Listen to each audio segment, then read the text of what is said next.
You ready? Cool. So we want this to be a good casual conversation.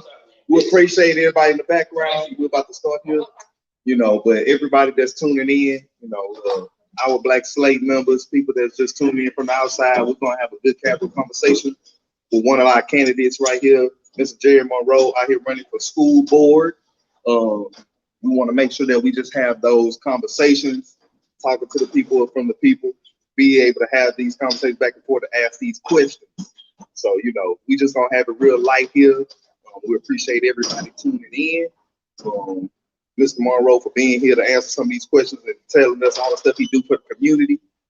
So we just want to make sure we make this happen. Appreciate it, man. So, as we start, go ahead and tell everybody who you are, Mr. Monroe. I mean, if people don't know who I am by now, you ain't been keeping up with me, man. I think you need to know who I am. I'm Gerry Monroe. I'm a proud graduate of Jackie H. Senior High School, class age 6. I can say now, 4 years later, that I am a proud graduate of Central Texas College. I got my associate's degree in criminal justice, and now I'm a student at Lamar University. I'm gonna finish up my bachelor's. I'm gonna finish up my master's, and I'm gonna go to law school. And I want to open a law firm, basically called the Hood Law Firm. One of our biggest problems in our community is good legal representation at a cost of what it normally costs. So I want to open up a law firm to be able to help my people in the community have a high quality lawyer, but not pay a whole bunch of money. Outside of that, I mean, some people call me an activist. I call myself an advocate. I get to travel all over the country and help people, and that's a beautiful thing. Whether it's education, whether it's politics, whether it's community organizing, I get to go everywhere, man, and meet some fantastic dynamic people. It's not about race with me. It's just about helping people. So with that being said, it's not too much to me. I'm an open book. I speak my mind. I speak my mind. I refuse to remain silent as an African American in the United States of America in 2021. I'm not doing it anymore. I mean, it's just time to step up to the plate. And those that get mad for me speaking the truth, you'll figure it out. Get your pet, get your dog or something.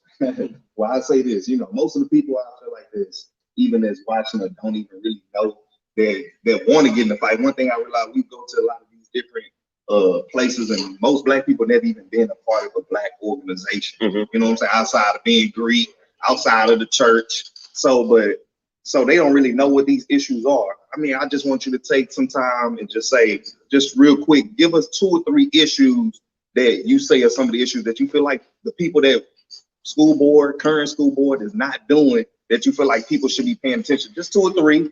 I know you can go on. But you know what I'm saying? Just 2 or 3 heavy hitting ones. I can actually give you 400 off the top of my head. We don't need but I will say that we don't value or respect our teachers enough. And that's shown through the fact that we won't pay them exactly what they should be making. I believe that a first year teacher straight out of college should make no less than $65,000 a year. And in the city of Houston, in the Houston Independent School District, tell me why that's not possible. If you go down the street, I-10 to Barbers Hill, right there in Baytown, those teachers start off in that small community at $65,000 a year. First year teachers. Why are my teachers being disrespected in this manner? But yet at the same time, you have district officials, paraprofessionals that make $150,000 a year. It's not right. Your teachers are your frontline workers to the foundation of our nation, which is educating our children. Why are we not paying them? Bottom line. The next thing in the Houston Independent School District is the disrespect that has gone on with the special ed department for the last 20 years. Now, I sat on the special ed ad hoc committee for HISD. I know the recommendations that we came up with. And the biggest question that I was asked is, why would they never implement it? Why would they never implement it? I look at the money that has mysteriously disappeared from the dyslexia program in that special ed department. $2 million just mysteriously disappears, and our dyslexic kids not getting the help that they need. Right. Let me ask you a question in there. I guess when we talk about special ed, when you talk about digging deep, one thing I feel like there's an issue is it's a very big incentive for these schools to ramp it up. But what is their incentive to ramp it down or get kids off of this other than the decrease of funds that the school get? Because I feel like if that's a negative incentive, you know what I'm saying? If we get more kids off of it, then we lose funds. We get more kids on it, we get more money. So what is that incentive in this program? I feel like it's a little flawed, because how can we get that turned around if they feel like all we're doing a good job by getting kids off of it, but in turn we're losing money? So first of all, you have to really create a system that can make sure that these kids have to actually be labeled specially. And a lot of our kids have not been getting tested. They have refused to test these babies and get them the help that they need. Now, the good thing about me is I get to go into the schools. I get to sit down with the principals. I get to talk to people behind the scenes that are pleading and begging to get the help that these children need to be able to get them where they need to be. So now the numbers don't add up to me. When I went to school, special ed was maybe 8 or 9 children that came to school early, left early, they ate lunch early. You could identify the special ed children. Now you have a population in schools where special ed, where your whole school population is like 1,000 kids. 500 of those children are labeled special needs kids. So they're making tons of money on special ed kids, but the money is not going into the schools. The principals have told me that they're not getting the financial help that they need. And when they scream for the financial help, the principal themselves become targets. So where's the money, in your opinion? Where is it going? Is it going to officials that's outside of the school, or is it going to certain principals and people that's within certain schools? We live in a society in the Houston Independent School District where we are in a decentralized school district.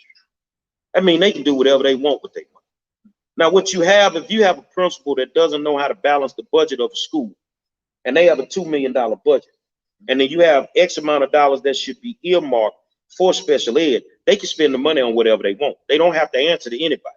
So a lot of these people at the school level, it's not that they're misappropriating the money. They're spending it on stuff that they actually don't need. You need the supplies in the classroom. You may say, I'm gonna put $150,000 towards general supplies. That's toilet paper, say hand sanitizer. Okay, but you only had enough to put there and to put into special ed. So what would you do? Why would you buy $150,000 worth of toilet paper? Now, as smart as these people are, some of them don't know how to balance a checkbook. That is your house. In my home, I have to make sure that I pay the light bill first, that I pay the rent. You see what I'm saying? I'm not worried about the car note until I get the basics paid for. So if you know that you need to take care of special ed, you take care of special ed. At the district level, bottom line, they're misappropriating the money. So basically you're saying it needs to be better restrictions on where the money needs to be allocated, not only coming from the head, but all the way down to each school and how it needs to be budgeted. Exactly. They don't need to have too much free reign.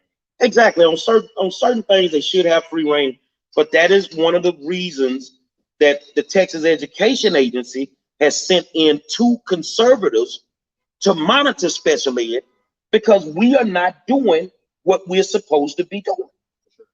So are there any penalties for schools that are found out to be misappropriating these funds, if there have been any investigations in that matter at all? Well, I'm gonna tell you like this. How can you penalize somebody for misappropriating money when you ain't sending them enough to misappropriate? The state of Texas is not funding these schools properly. That is putting these people in situations where they have to rob from Peter to take care of Paul. And then when they start doing it and nobody's monitoring, okay, well, I'm gonna rob from Peter to take care of Paul, but at the same time, let me slip a little something in my pocket. You see what I'm saying? So it's the Texas Education Agency could do a better job, but at the same time, if a school fails, whether it's special ed or regular students, that's right up the alley, because they want to close the schools, and that's all it boils down to. So I mean, I just think, in my opinion, I feel like they're putting us in situations to fail and then penalize them as for fill in. They create the problem. And then they want you to navigate the problem. When you can't navigate the problem, then they want to penalize you and come in and possibly take over your school district. So I guess we talked a lot about a lot of the issues, just not just some quick points. So say you were to get elected, we know you ran before. You didn't get the result that you were looking for. This time we look for something different. So what do you say is, if you get that seat, what is something that you feel like you really can effectively do, knowing that you're the only person that's radically thinking in your sphere of what needs to be done? How do you get that done? How do you rally the people around you or the people of the community to making sure that that stuff gets done? When it comes to people making irrational decisions, when you're sitting on boards and you're making irrational decisions, sometimes you need that one person in the room that they gonna look over at when they start thinking they finna pull something slick. Nah, I ain't gonna even do this with him in here. Now, I bring an element to the Houston Independent School District Board of Trustees. One, there needs to be a male presence on the board. There is no male presence on the board, and we can see, no disrespect to my sisters, Black, white, Latino that sit on the board. No disrespect. But y'all are so chaotic that it's like, you know, from a Black perspective, remember a pity pat game back in the day? Remember we used to play pity pat? You got too many women at the card table right now, and all they doing is arguing every first and second Thursday of the month. They're not accomplishing the goal. You need a male presence in the room. Let's get that straight. Secondly, I've mastered education. I know every rule, every policy, everything that needs to be done. I think the first order of business to be a good trustee is understand that you only have 3 job functions. So if you ask me a question sitting here today and it's not within the scope of what I would do, I'm not going to answer that question. It may sound good if I did answer it and fluff everything up, but if I realistically as a trustee can't touch that, then there's no reason for me to answer that question. So you have to know that you only have 3 job functions. That's it. One of the biggest job functions, and we failed at it for the last 3 years, a trustee is supposed to pick a superintendent. What we waiting on? How hard is it to pick a good superintendent? Let's look back at the last 5 that we had. How many teachers got fired with those superintendents? How many, cafeteria workers, custodians lost their jobs? How many African-American schools closed with the last 5 superintendents? Now look at the one that we have now. Ain't no Black schools closed. Black kids are actually getting a fair shot at education as well as every child in the Houston Independent School District. So if you can't even pick a trustee, then you can't function or do your job duties as a trustee. We can't go into another legislative season with an interim trustee. Who's supposed to go battle for us in Austin when the people in Austin are looking at us like they don't know what the hell they doing down in Houston? Well, I'm gonna put you in the hot seat right Come on, I'm ready. I'm gonna say this. I done heard you say a couple times, look, you only supposed to have these amount of meetings. I ain't going to all these meetings. They ain't supposed to have this. How do you intend to keep these people in check if you ain't gonna go to all the meetings? Because I'm gonna tell you right now, I want to see you at every damn meeting that they go to. Matter of fact, if you ain't got to, send a proxy if you can. Okay, well, here's the game. First of all, you're only supposed to attend 4 meetings a month as a trustee of the Houston Independent School District. As a trustee in the state of Texas, by law, 4 meetings. When I sat on the ad hoc committee, we were supposed to have 8 to 10 meetings. We ended up with 18 to 20 meetings. In those meetings, what are we here for? What are we doing? We're wasting time. You see what I'm saying? No, I will be at every meeting that I need to be at. There's no question. Think about it. I've not missed a board meeting in almost 9 years. Minus the time that they kicked me out and I had to sue them to get back in. But at the same time, a lot of times they're just meeting to meet. I'm not that guy. I don't like to just meet to meet. I want to meet to accomplish a goal. So I don't have time to waste. I would rather be at a community meeting talking about how to fix our schools than sitting in a meeting that we don't need to have for HISD. That's wasting time. That's my thing. I mean, 4 meetings a month by law. No, I agree. You just know these people don't play fast. They don't play by the rules. So sometimes we just got to make sure that we're going to be there, be present at all times, because, you know, we don't trust them. I don't trust nobody as far as I can throw. Well, first of all, I think that somebody on the board of trustees needs to go in and, you know, we have a new board president. Patricia Allen got voted in the other night. Congrats to Patricia Allen. But I think that board meetings, they actually need to change. The time needs to change. African-American parents on an average work 1 to 2 jobs. How can you schedule a board meeting at 5 p.m. in the evening in the city of Houston to battle traffic, to have the right amount of representation? No, that needs to change. And if you have a special meeting, why would you have it at 7 o'clock in the morning? That makes no sense. You do that on purpose to keep people out of the building. You know that if, as an African-American parent, I'm working 2 jobs, I got kids, they at home. I can't make that meeting. And that's when the slick stuff starts to happen. When you get the stuff slid in on the agendas that you never had no clue that was coming. So no, that would be something I would fight for, to change the time of the meetings, to make it accommodating for everybody to be able to show up. Because I'm glad you said that, because one of the things, you know, everybody that's watching, go check out, everybody in the audience, ourblacksslate.com. And one of the things that we're promoting, not just for candidates that we're running, but candidates that we want to endorse, is being proactive. One thing I can say, I've been in this community, these communities from out here, 3rd Ward to Acres Home, for years, and I can't name not one politician that has thrown a community meeting. Have they shown up to other meetings? Yeah, but nobody has thrown their own meeting or had a meeting specifically on the things that they're going through, their hand that's coming out of the pipe, so we can be proactive instead of reactive.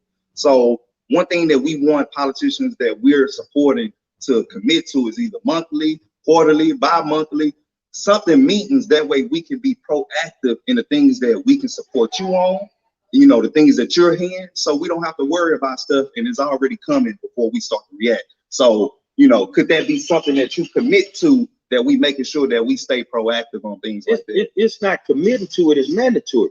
Sure. Because what I would do, the agenda comes out at a certain time for a school board meeting. I would schedule every single month a community meeting and go over the full agenda with the community. Now watch this, you're gonna love this. In that meeting, everything we can discuss that's not in closed session on that agenda, you get to tell me how to go into the boardroom and vote. No. I represent you. So what we're gonna do, if it takes us 2-3 hours, we're gonna go over every single agenda item. We're gonna make sure you understand what this affects. How does this work? I'm gonna give you my opinion. This is good, this is bad. As a collective community group, on agenda item 1A, Mr. Monroe, you need to vote yes. Okay, yes, ma'am. And when I go in to the boardroom, you're gonna see me vote exactly the way that you told me, because I'm your employee. That's mandatory. That's something I gotta do. Okay. No, I like that. I mean, I feel like that's something that's needed. In the past, we haven't had that chance to really be proactive. We spoke about you give the community a voice. For sure. When you do that. Now they are a part of the decision-making process, which they should be. Sure. So let's go back to real quickly on things that you feel like you can get done, and some of the uphill process in order that you feel like that would need to happen, not only from you, but cries and shouts and demands from the community. What does that look like for you? Let's talk about the elephant in the room, equity. We hear equity thrown around the Houston Independent School District like a frisbee. How do you create equity? It's not hard. The question is do you really want equity? One of the best ways to create equity in the Houston Independent School District is reach out on district lines. Put those kids where they're supposed to be going. There's no way you can justify to me. You're familiar with 3rd Ward, Texas, why the zone for Lamar High School sits right there on Dowling Street in 3rd Ward, Texas. They do that because they want to steal the children from one zone to send them to another zone. Let's go back 17 years and look at the enrollment of Lamar High School. They were inches away from being closed down for low enrollment. So what they did is they stretched their zone into Third Ward to steal Yates's kids. So they're now zoned to Lamar. When you do that, you put kids in the seats, which generate more money for the schools. You see what I'm saying? So that's the first thing you need to do is you need to create equity by redrawing the district lines. And that's the elephant in the room that nobody wants to talk about. Because if you do that, then Phyllis Wheatley gonna get their kids back. Yates gonna get their kids back. Sterling gonna get their kids back. Worthing gonna get their kids back. Madison gonna get their kids back. So the schools that are low performing, all of a sudden them high performing kids get to come home now. That is how you create equity. Now, if you really want to create equity, let's stop lying to the general public. The pandemic taught us something. If even as bad as it's been, it's taught us that some people just ain't doing what they supposed to do. What I mean by that, and I got teachers in here sitting with me, how can you justify that you rolled out the laptop program where kids are supposed to have digital learning through a laptop 5-6 years ago, but the pandemic hits and the first thing you scream, we don't have enough laptops in the black schools. You create equity by giving everybody the same things. Make sure that every school has what they need. Why is that so hard? Because now the haves don't have to give to the have-nots. And the way you save money, I'm not trying to develop another system to create more money. If you got 400 laptops and you only need 2, well, I tell you what, you're going to transfer those 200, you're going to transfer 200 of those over to this school. We're just going to shuffle some stuff around. Now, what happens when you start talking in that manner, you're going to make some folks mad on the other side of town because they feel like you're taking something from their kids. Okay, if that's the case, then I tell you what you could do. You took our vocational programs, you gave it to them, so why don't you take it back because they're not using them and give them back to us? You built all these new schools with all this extra space in them, and if you go to the schools that they rebuilt, there is tons of room in those schools to turn those classrooms into printing shops, to turn them into cosmetology. You see what I'm saying? Why won't you do this for us? You fight with everything in your power and you stand firm, and this is what we need to do, and it needs to get done. So you saying something interesting about redistricting. I feel like a lot of people are not, especially all of them, may not be familiar. What does that process look like for you as far as getting it done? And redistricting, how is it any type of processes or anything to your information that people can look up that you feel like that would be more pertinent? Is there anything that you can, resources you can get them about looking up for is redistricting and things like that? I think you have to make people explain themselves. And what I mean by that, those that sit in the districts where they have everything that they need, explain to me why we can't put the zone back where it was. Explain to me why you don't want a child to not go to a school that's 2 blocks from his house.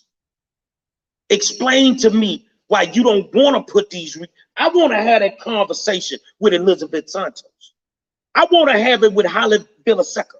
I want to have it with Ann Sung. No screaming, no hollering. Explain to me how it makes sense. Now, when you put a person in that position, I'm going to use Ann as an example. You can have a Harvard degree, but that's a hard conversation to have with me. Explain to me why it can't be done. Because if you don't want to do it, then you're really not in the business of educating all children, knowing that some of these kids don't have what they need in these schools. You know if they ever gave a reason for this in the lines the way they did, or if it was just done because, you know, that's what they I mean, voted on. it was common sense why they did it. I know why they did it, They, but I'm saying, you know, but we gotta reason break did it. they justify? Do you know of? They didn't give a reason. They just did it. For sure. They just did it. When you put people in positions of power and they sit in these seats as politicians or superintendents or mayors or whoever, They get to the point where I don't have to answer you.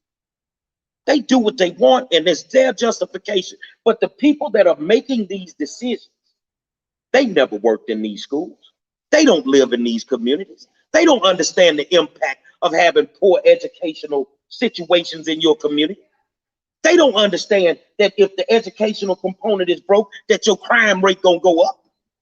They don't live in the box that we live in. So it's no way for them to ever understand, and they feel they don't have to justify it. I mean, the new president-elect, Joe Biden, God bless him. You said if they deliver Georgia, you're gonna give us $2,000. All of a sudden now, it done went down to $1,400. He doesn't have to explain himself, and he hasn't. That's a prime example. They don't feel like they have to explain themselves. So you spoke about earlier about teachers and valuing our teachers. With the charter schools and their lack of needing or having certified teachers and just paying uncertified teachers less, do you think it's a threat to our certified teachers? I think it's a threat to the certified teacher, and it's a threat to the student. If you're an uncertified teacher, you can be the janitor in a charter school and teach math. That don't mean they're gonna learn something. You look, charter schools serve their purpose, but I'm amazed at how you can put a child in a charter school and they perform at this level, but when they were in the school across the street, what's the school over there, Woodson? Woodson is on one side of the street and Kip is on the other side. The kid sitting in Woodson is performing at this level. Oh, well, I'm gonna take him out of there. I'm gonna put him over in Kip. So he goes from here to here. Why? The charter school got more stuff. But the crazy part is, my tax money is paying for the charter school as well as the public school. So why can't my money go where it needs to go to take care of our teachers and our kids? I love teachers, and I'm gonna be honest with you, man.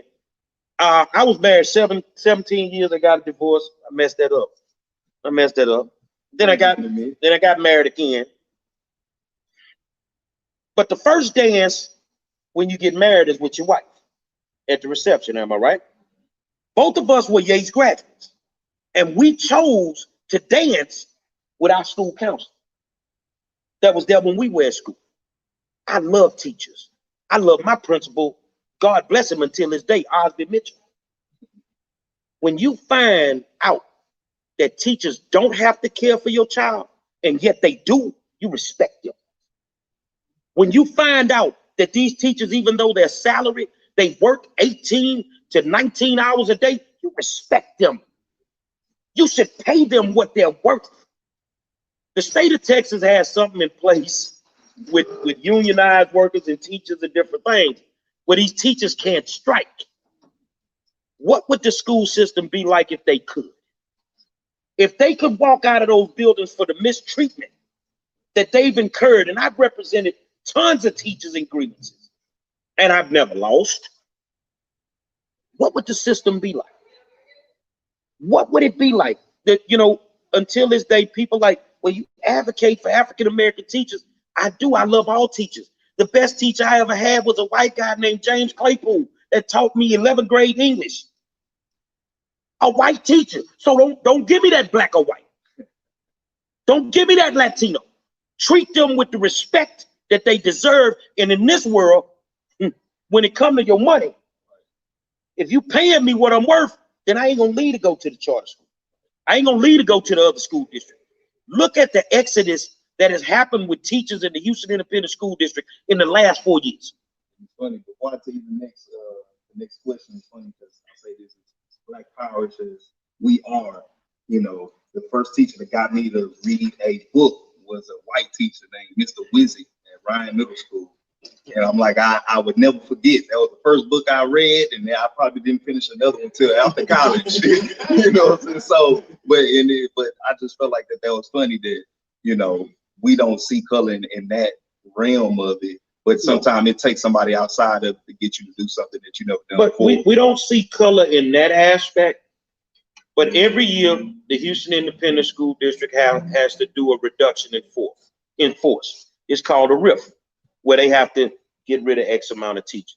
So if it's not about color, Can somebody explain to me why the trustees continue to sign off on a gap of about 37% more African-American teachers being riffed than any other ethnicity? And I'm talking about high quality African-American teachers that are being pushed out of the school system. From every district? I'm strictly focusing on HISD, but if we go to Fort Bend, you'll see the same trend. If you go to Katy, you're gonna see the same trend. The African-American teachers are the ones that get the riffs. They're the ones that get the low scores. For what reason? All because you have to. When your numbers don't add up right and you don't know how to spend the money as a district, you're gonna deal with that reduction in force every year. But me being a trustee, imagine, can I see your laptop? This is the paperwork coming across the desk to get rid of Alan Provost with a riff. 30 years, no bad evaluations. I ain't signing that. You won't get my vote on it. Why would I want to lose a teacher? All of a sudden you tell me after 30 years he can't teach. What, you worked there for 30 years and can't do a good job? It's not possible. So it's not about color, but in a sense it is about color. I would ask you this, so is it, with that speaking, and we knowing that teachers not being able to strike and stuff like that, and this is my dream, and I spoke to a lot of teachers about it, is it some type of, they have these things at the beginning of each year, they go to these big conferences where they have the teachers, all there from all the district, well, that whole district, but all the different schools from elementary, middle school, high school. Is there any way that they could build some type of teachers alliance outside of the teachers union that can somehow unify them in their issues that they want to get done? Because obviously the union structure is not for them unless you on the inside. I'm gonna lose a possible endorsement right now, because what I'm gonna say is I would love for them to create their own situation. But let's lose the union endorsement right now. You shouldn't have to when you pay the union $600 a year for the representation. You shouldn't have to worry about if somebody's retaliating against you in a school when you're paying the union $600 a year to make sure that you don't get retaliated against. But when you figure out, here go the endorsement. When you figure out that the union is in bed with the school district and all they care about is the numbers in the membership so that they can keep making money, then you'll understand. In the perfect world, just like in the African-American world, yes, we should start our own party politically. In the teacher world, they should start their own union. But I'm gonna say this here, as long as you're paying them $600, Mr. Capo, Rita Thomas, you're supposed to give them what they paid for. They should have voted Larry McKenzie. They should have voted the other young lady, Mark Kersey, and all them people that ran in the union. They should have voted them in. You need people that clearly understand what you are going through on a daily basis. You see what I'm saying?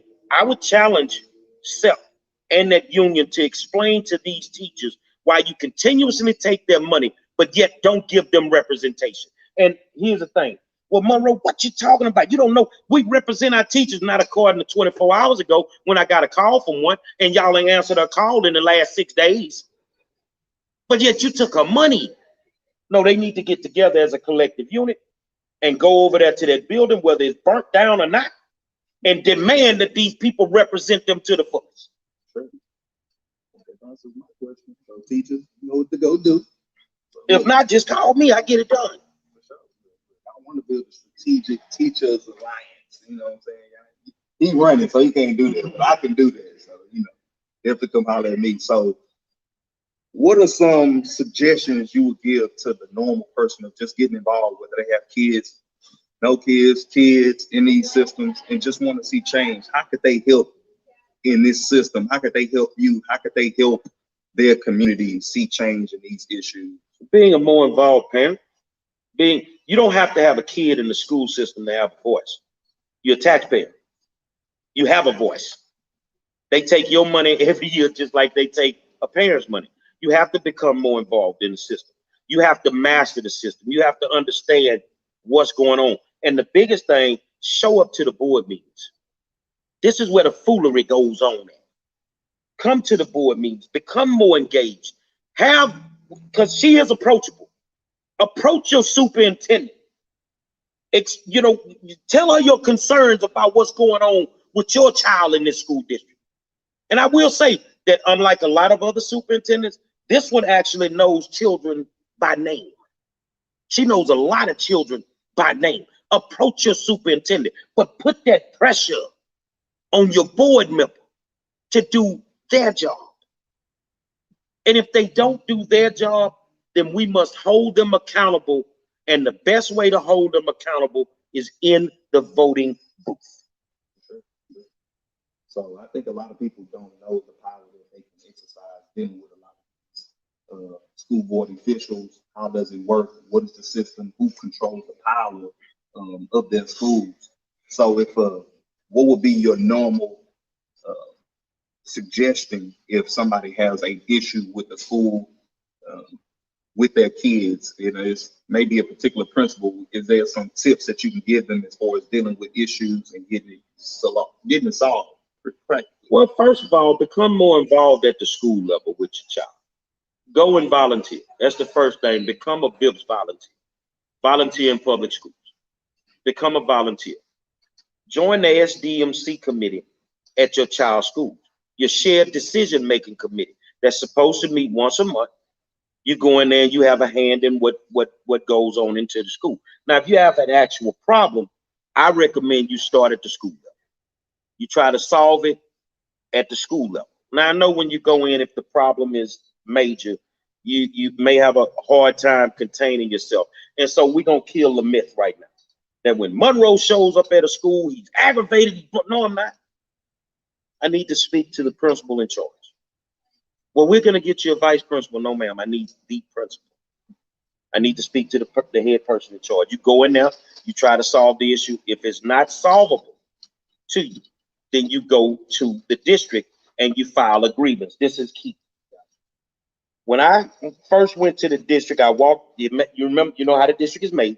I walked to the desk. They said, Mr. Monroe, to solve that problem, make a right, go down to the end, last door on your right. Straight up lie.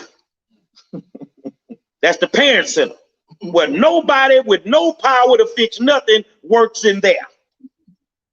So if you go into the district, you stand at the desk, you sign in, make a left, go all the way down to the last door on the right, which is employee relations. You go in there, I want to file a grievance. When you file a grievance, that's when you're going to get some movement.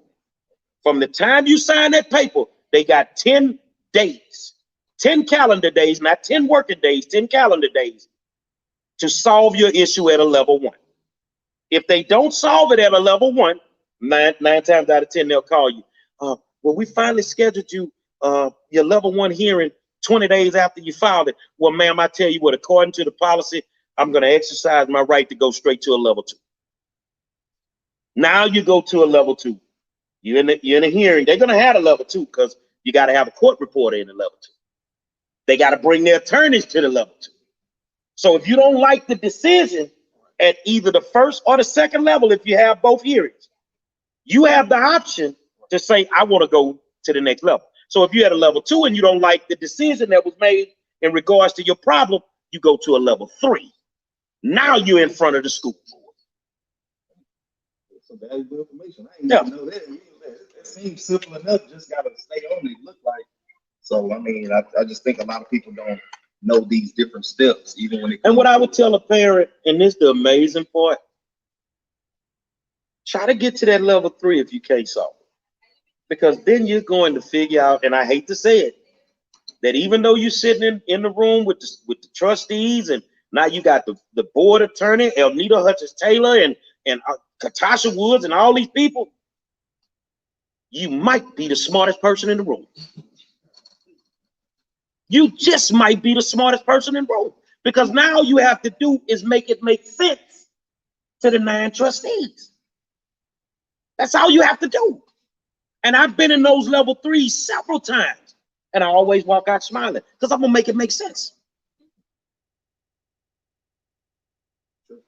So coming back to just dealing with school board and your job description as being school board trustee, is it anything that you feel like you would do different just right off the bat that would be able to exercise your power in the district that you would be serving? We have to get, for me to walk into a room full of people, which in that room you'd have African Americans, you'd have Asians represented, you'd have Latinos represented, Caucasians. Let's get the racial stuff out the room. That's the first thing. Let's get that out the room. If we're in here to serve kids, then we have to serve every single one of them. You have to serve all 211,000 of them. So any decision that we make, let's stop making them along racial lines. Let's get the race out the building. Now, what that means is me just having a conversation with you, you being a different ethnicity. I would love to see you when you do a commercial for your campaign run. Instead of just having Latino children on the commercial, can we have some white children, some African American children? Can we have some Muslim children? Are you thinking about what you're doing, the image that you're projecting? Let's get the race out the room. That is killing this school district. You know, for me, I could bring continuity to that school, to that trustee position. You see what I'm saying? For me, you're gonna bring no nonsense in there. You're gonna bring somebody in there that's passionate about education. And that's what we lack. Because a lot of people making the decisions about education are not passionate about education. So what if you had to change a requirement that it takes to be on the school board trustee, is there anything that you would change or to say preserve those seats there for people that are passionate about the community? Yes. I mean, it's an unwritten rule, but I would, the one thing, it's unwritten. Talk about a written one. Well, I mean, but the unwritten one is key. Stop having your political partner that's sitting way up high, putting you in races and putting you in my school district to be a trustee when you don't know what the hell you're doing. That's the first thing. You see what I'm saying? One of the main things that I would change would be the requirement to get something put on the actual agenda. The president can put something on the agenda, but in order for something else to be put on the agenda, say, I got an issue.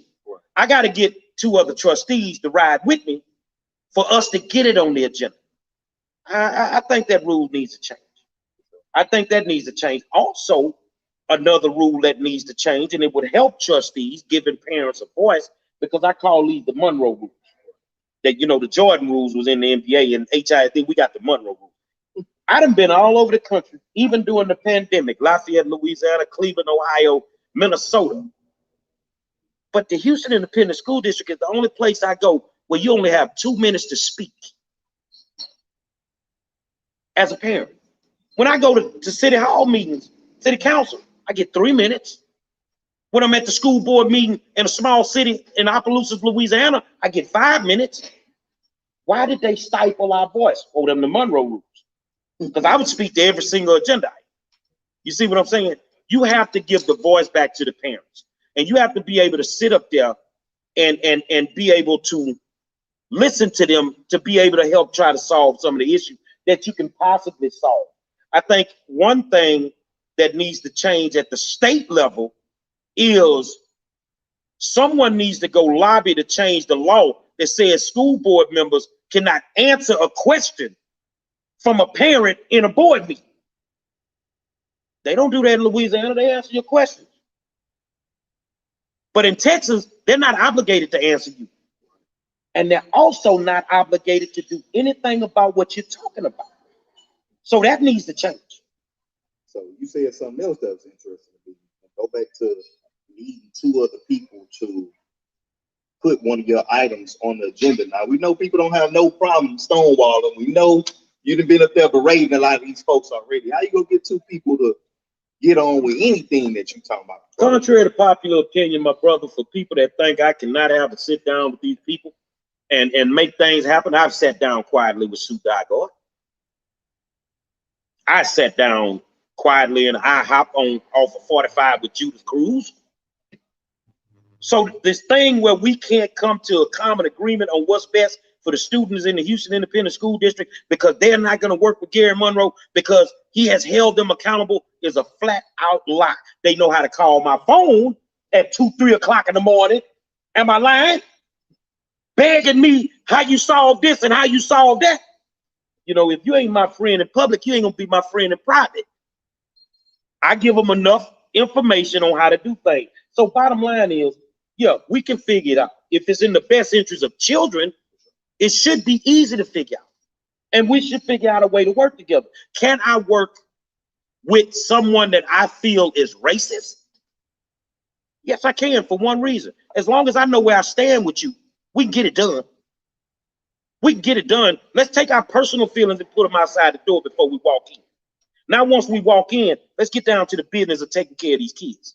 So whether you're a racist or not doesn't matter to me, as long as we vote and make it better for these children in the school district. I don't want to dig too much into your strategy. Come on with it. Like that. Come on with it. No, just on some surface level. But let's just say we do get some pushback on what are some strategies or ways that we can put heat on people for practical things that we know need to get done that may just be politically held up. John Lewis say start good trouble. Take it to the streets. Take it to the community. They don't expect African-American parents to show up at a school board meeting and raise no hell. Because normally it's me, Larry, and about 3 more people in there raising hell. It's time for 5,000 of us to show up. Give you an example. 2 weeks ago, they sent out a memo saying that they were killing all middle school sports in the Houston Independent School District. What? They were going to kill it because of the pandemic. I can only imagine how many emails they got, how many phone calls they got. But in less than 24 hours, that went out the window. So no, you want to get some change done, you get your community busy, you make their voices as loud as you need to make them. But here's the thing, as a politician and a representative of the community, if I'm lucky enough to do that, then I ain't gonna just sit up there when you protested and picketed. I'm put down the little thing, cut the computer off. I'm going out there with my people. I'm going to stand with my people. Because if it ain't right for them, it ain't right for me. Well, just to let y'all know, this is a fundraiser online, so you go to the Cash App, $ Gerry Monroe. Definitely donate to the cause and what we're trying to do and accomplish for education. If you like what you're hearing here today, definitely make sure that you donate and give to the cause. But yeah, no, I mean, one thing that we want to make sure that I like what I'm hearing is just the passion for what we need to do. And, you know, right is right, wrong is wrong, especially when it comes to the education. So, you know, I don't have too many more questions here, but I would say leave the audience with something that you feel like that they need to have to go forward with that can activate them either to action or thinking about something different to make them care about more about education if this is something that they passionate about. I tell you what, I'm worried about something, and it bothers me because as big as my voice is, as much as I've moved certain mountains, what happens if I actually win? Who takes my place? Who becomes the voice of the people? Because I can't do it if I sit up there. I have to advocate from a different level. So who's gonna step up to the plate? That's my biggest concern. You know, I would tell people it's simple. When I sent over the information to put on my push cards, what my platform would be, what I did is I went back to my old push card from 4 years ago. I took all the information off of that push card and I put on the new push card for this year. Why? Because there's nothing on the old one that they ever fixed. It's the same issues now that it was 4 years ago. How long are we gonna keep playing this game? I want people to understand that if we don't fix education in the city of Houston, because you need a catastrophic event to happen, they're gonna go after your black schools.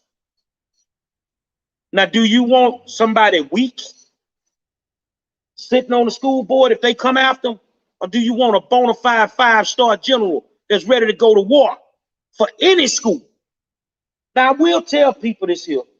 I got teachers in here that because of the pandemic and because of the drop in enrollment of about 11,000 kids and a deficit of about 80 to 90 million dollars, they're gonna have to close some schools. So you want me to sit here and tell you that they're not gonna close a black school? I'm gonna tell you that's a lie, they are.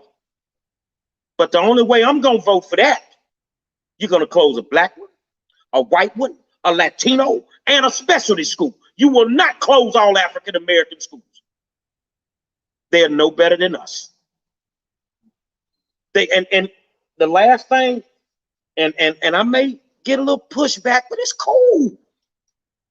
African American kids have been put on the back burner in education across the country, but I'm focused on HISD. I look at the way trustees vote. I look at their social media with the things that they say, how they post certain things. So if anybody thinks that African American kids will not be the focal point of Gerry W. Monroe, you got me totally messed up. It is time for our babies to get what our ancestors fought for. What my man said, by any means necessary. You see what I'm saying? Brown versus the Board of Education has not been honored since Thurgood Marshall came out of the courtroom. It is time for it to be honored. It is time for it to be honored. And I tell anybody, if the vote comes across my desk, Mr. Monroe, would you close magnet schools? In a heartbeat. Why? Because magnet schools were created to circumvent Brown versus the Board of Education. They were created to create segregation again. So how are you going to educate an African American kid with 21st century learning when you right now are still under Jim Crow laws? You ain't know that, huh? School choice was created to circumvent Brown versus the Board of Education. Educate them all the same, or don't educate them at all. And if you don't want to educate them at all, then just give us black schools so we can go on and do what we need to do. I know that is a hard pill to swallow for some people. It's hard hearing the truth, but it is what it is. You give us a magnet school, but you don't fund it right. It doesn't work like that. But you give them a magnet school, they got everything they need in it. Let's tell the truth. Shame the devil. African American kids will not be the third, fourth in line. They'll be the first priority because they are the least and the less of everything. And I'll say this, you said, your fear of somebody taking your place. I think that's one thing that we haven't done as a community, and that's getting the next generation ready. And I say this about the NAACPs and other organizations of the world, we don't do a good enough job in preparing the next generation to take our place. Okay. We're too heavily on passing it down to who we feel is necessary or who we feel that's going to keep doing the things that we're doing instead of bringing it to the next level. Well, let me tell you this. This is my plan. I'm an old man.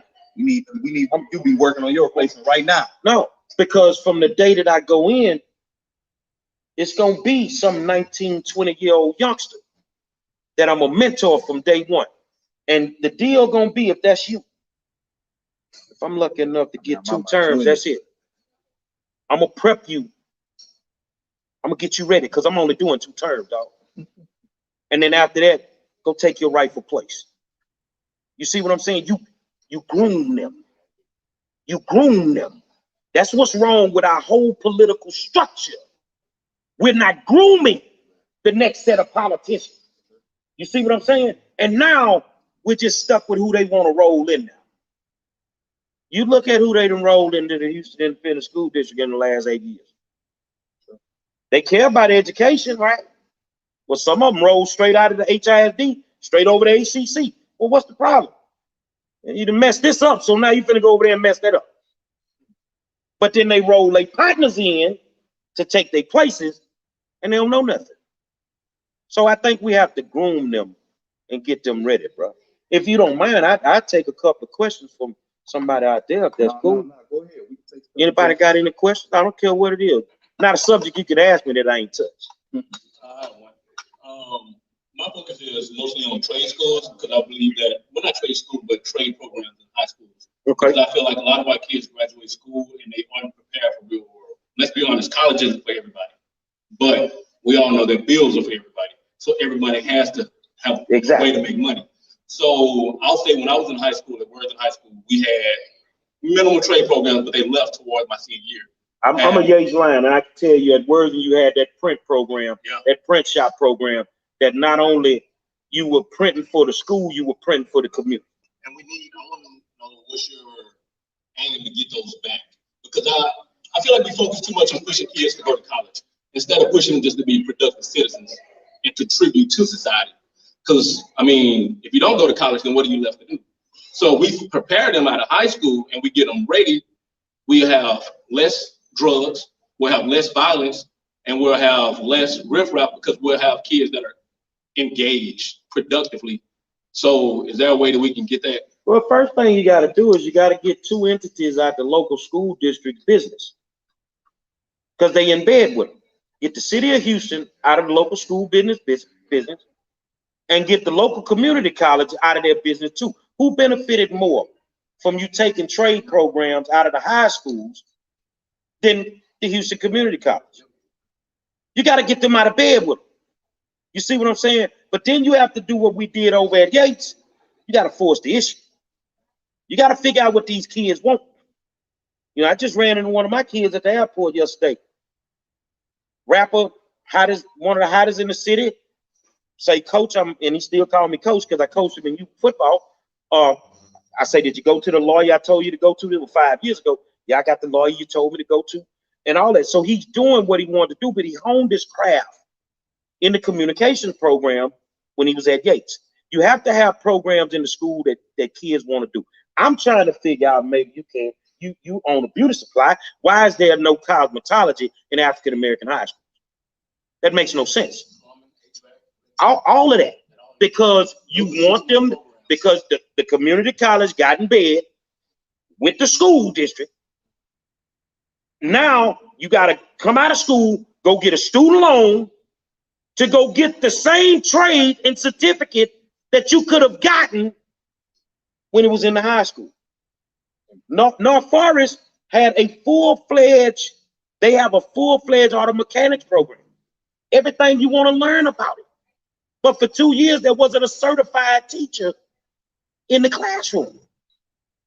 That's crazy. When we talked about certified teachers earlier, that is a concern for me also, that we have all these substitute teachers teaching these certified classes, and they're acting like, oh, we're fully staffed. Yeah, you are fully staffed with a bunch of substitute teachers.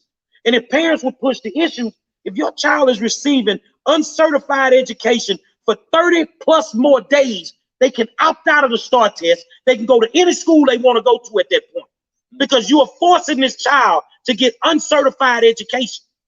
I'm mentioning the 10 days that they're being taught by uncertified teachers supposed to be notified. Now you got to get them out of bed with them. That's the first component. The second one, go to Sterling High School and see where they got some empty classrooms. Okay, if they got empty classrooms, what do we got to do to turn this into not home economics, but culinary arts? You see what I'm saying? All the high-powered vocational programs are in HISD. They're just not in African-American schools.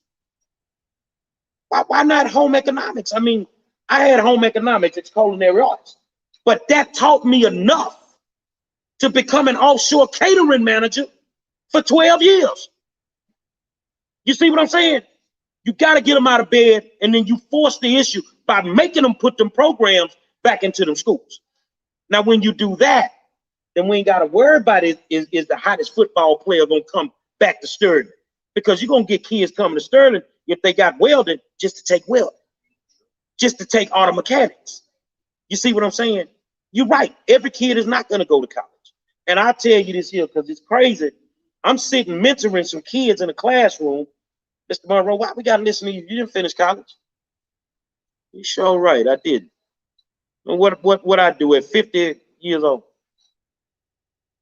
when figured out what a FAFSA was and signed up for college to show them you don't have to go, but don't challenge me, dog. Because I went back, and I will say I graduated with honors. I ain't never made the honor roll in high school, but I graduated with honors in this first rip in college. So, you know, it can be done, but it's going to take a lot of work. And from an African-American standpoint, I will tell you this, brother, to close out your question. Everything we had to get in our life, in our time, we either had to fight for it or we had to die for it. I'm not telling you to die for auto mechanics, but I'd be damned if I'm not telling you to fight for it. One thing I've also noticed too is the history curriculum that we have in not just Texas and Houston, but in the United States. We don't include Black history and American history, and that's a problem. We put it down to just 1 month out of the year. We put it down to just 28 days. And I feel like personally we should get rid of Black history, and Black history should be accounted as American history because we contribute, if not more, to this country. And I feel like a lot of kids don't feel important or feel like they are part of the American dream because we don't know what we've contributed to it. And I feel like if we change that through elementary, middle school, and high school, and we taught our kids exactly the contribution. Let's go with the light bulb. We talk about Thomas Edison invented the light bulb. We don't talk about the flint inside the light bulb. Why not? That's a problem. So we don't talk about the contributions because we can empower our kids out there and say, hey, do this.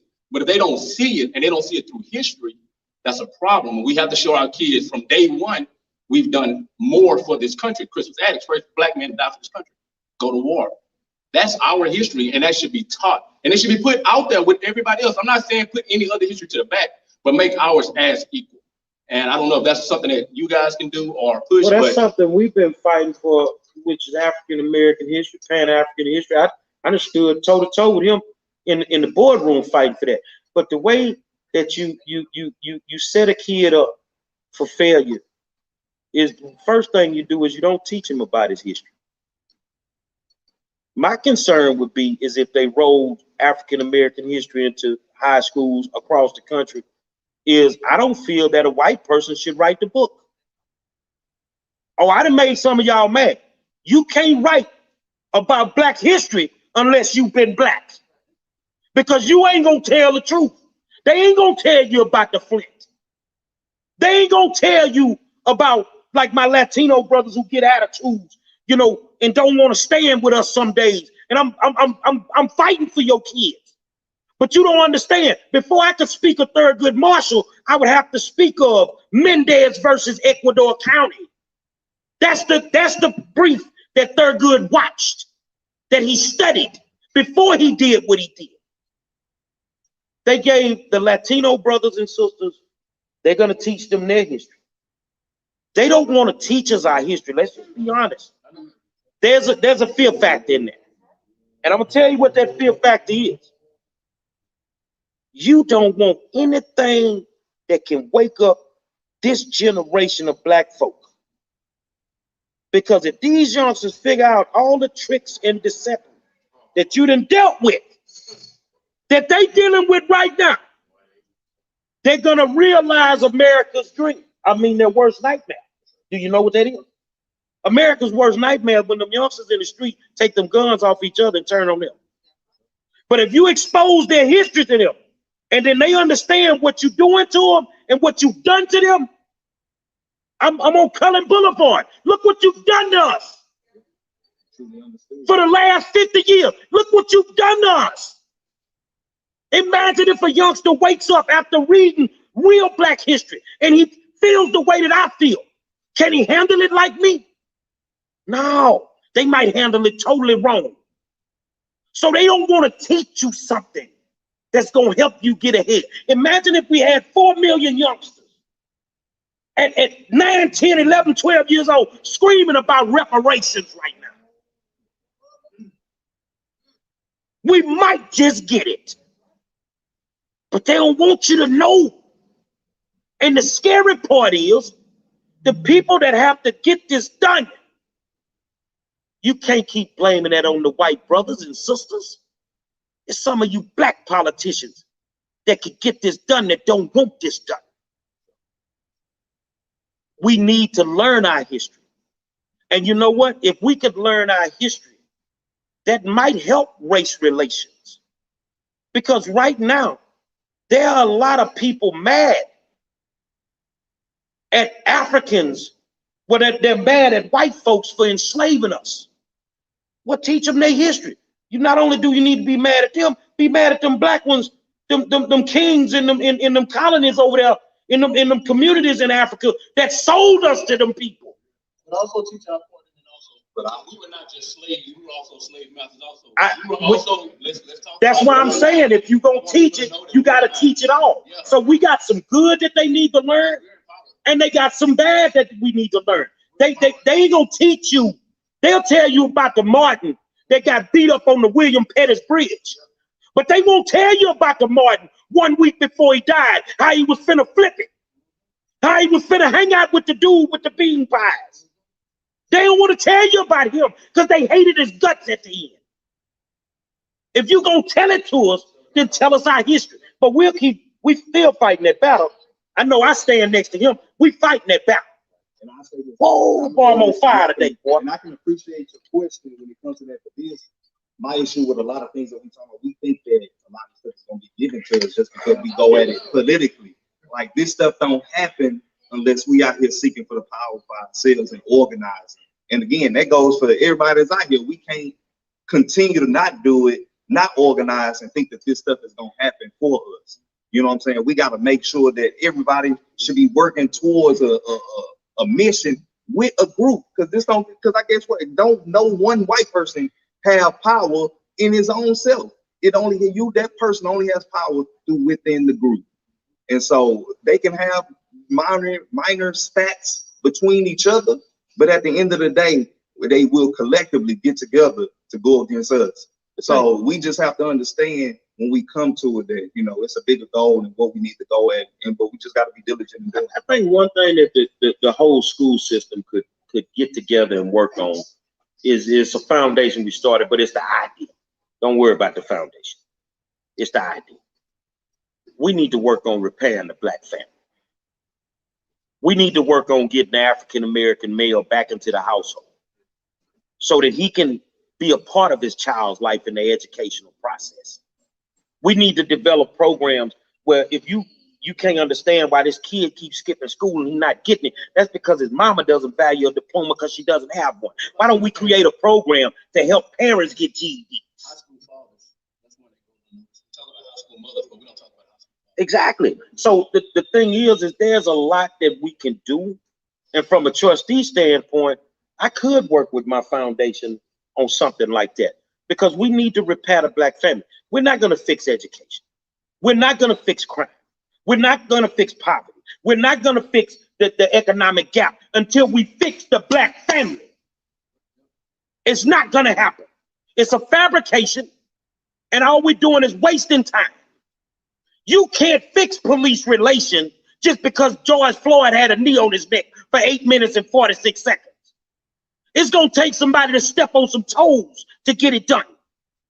Because if you could get it done, then Breonna wouldn't have died. It'll never happen. The 74 other people that have died since George wouldn't have died. So yeah, we got some work to do. But we got to start at the school level, because you know why? Teachers, you tell me, Mr. Provost out there, you tell me, they identify babies as early as the 3rd grade for prison beds. This is why they don't teach them to read. My focus would be on literacy. I need my babies reading at the highest level. You remember back in the day, I don't know if you did it, but I know, Larry, you remember the Iowa test of basic skills. When we were in school, they would tell you what grade level you want. When I was in the 3rd grade, I was reading on the 12th grade level. In math, I'm on a 10th grade level in the 3rd grade. So if we're going to waste money on state mandated tests, why don't we find something that can really gauge our children? If you can do that much, then guess what you do? You put the power back into the hands of the teachers so that they can teach and do what they love to do, educate the kids, and now they can go on to college and do what they do if that's what they choose. Because in college, they don't ask you for a STAR test score. You only ask for a SAT and ACT. So all this stuff is just about making money. So, that's my thing, man. To repair the black family. and we can repair black education. We gonna. Yes, ma'am.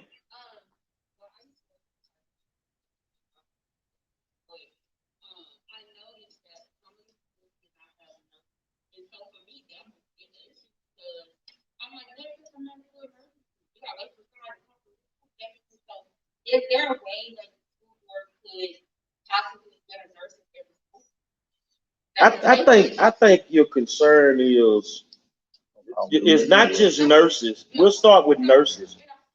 HISD is top heavy. They got too many big dogs at the top making too much money. You know what I'm saying? You got all these. Let's get rid of the SSO. Let's just get rid of the school support officers. You'd save millions of dollars right there. You don't need a school support officer. What? Somebody tell me, what does a school support officer do? Make money. They make money. You see what I'm saying? You don't need all these extra superintendents of this and that. No. You need a nurse on every single campus. Another thing that y'all didn't know about is they want to get rid of the police on our school campuses. I get justice reform, but you know what? Let me tell you something. A couple years ago, I told them in HISD, if you don't fix this problem on these campuses, one of these kids are gonna die on one of these campuses. Last year, what happened? What happened? So now you want to take the police officers off the campuses. So now we got to tell the truth again, right? You want to take the police off the campus the same way you took the discipline out the schools. You took discipline out the schools because you didn't want the black teacher whooping the white child. Now you want to take the police off the campuses because you don't want the black cop dealing with your white child. Well, I'm sorry to tell you, you're going to continue to have shootings on your white campuses in big cities, rural cities. We don't worry about shootings in the black schools. You know why? Because if you dumb enough to pull out a gun, they dumb enough to pull out theirs too. It's 30, 40 guns on a school campus. So if you take them cops off our campuses, you're going to endanger the lives of the students.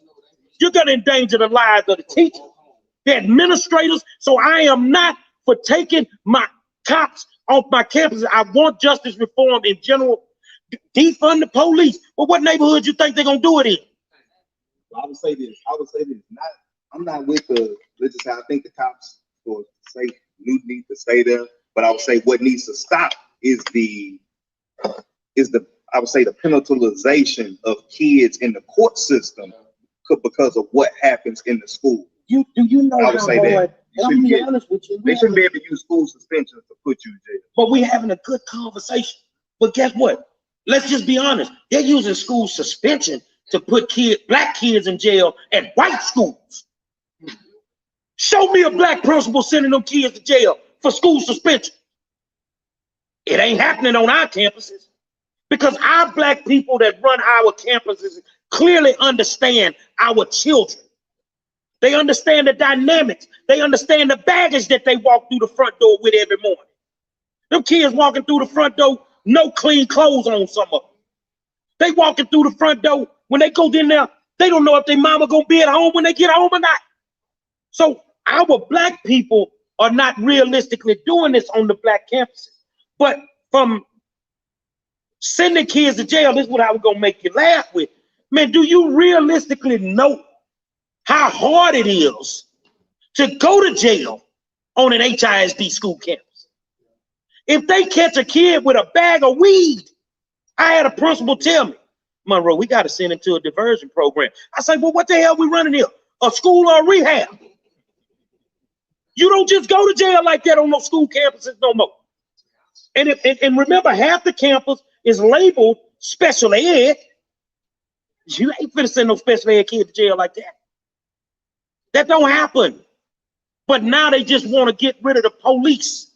No, you're not getting rid of police on our campuses. But I tell you what, I had a SSO one time at Yates that had a different mentality. Well, one day I'm gonna come and meet you and we're gonna walk this campus together. Sure, come on. Man, that woman there 5 minutes and hiding in the closet. Oh, you thought it was a game over here, huh? The people making those decisions have never walked the black campus.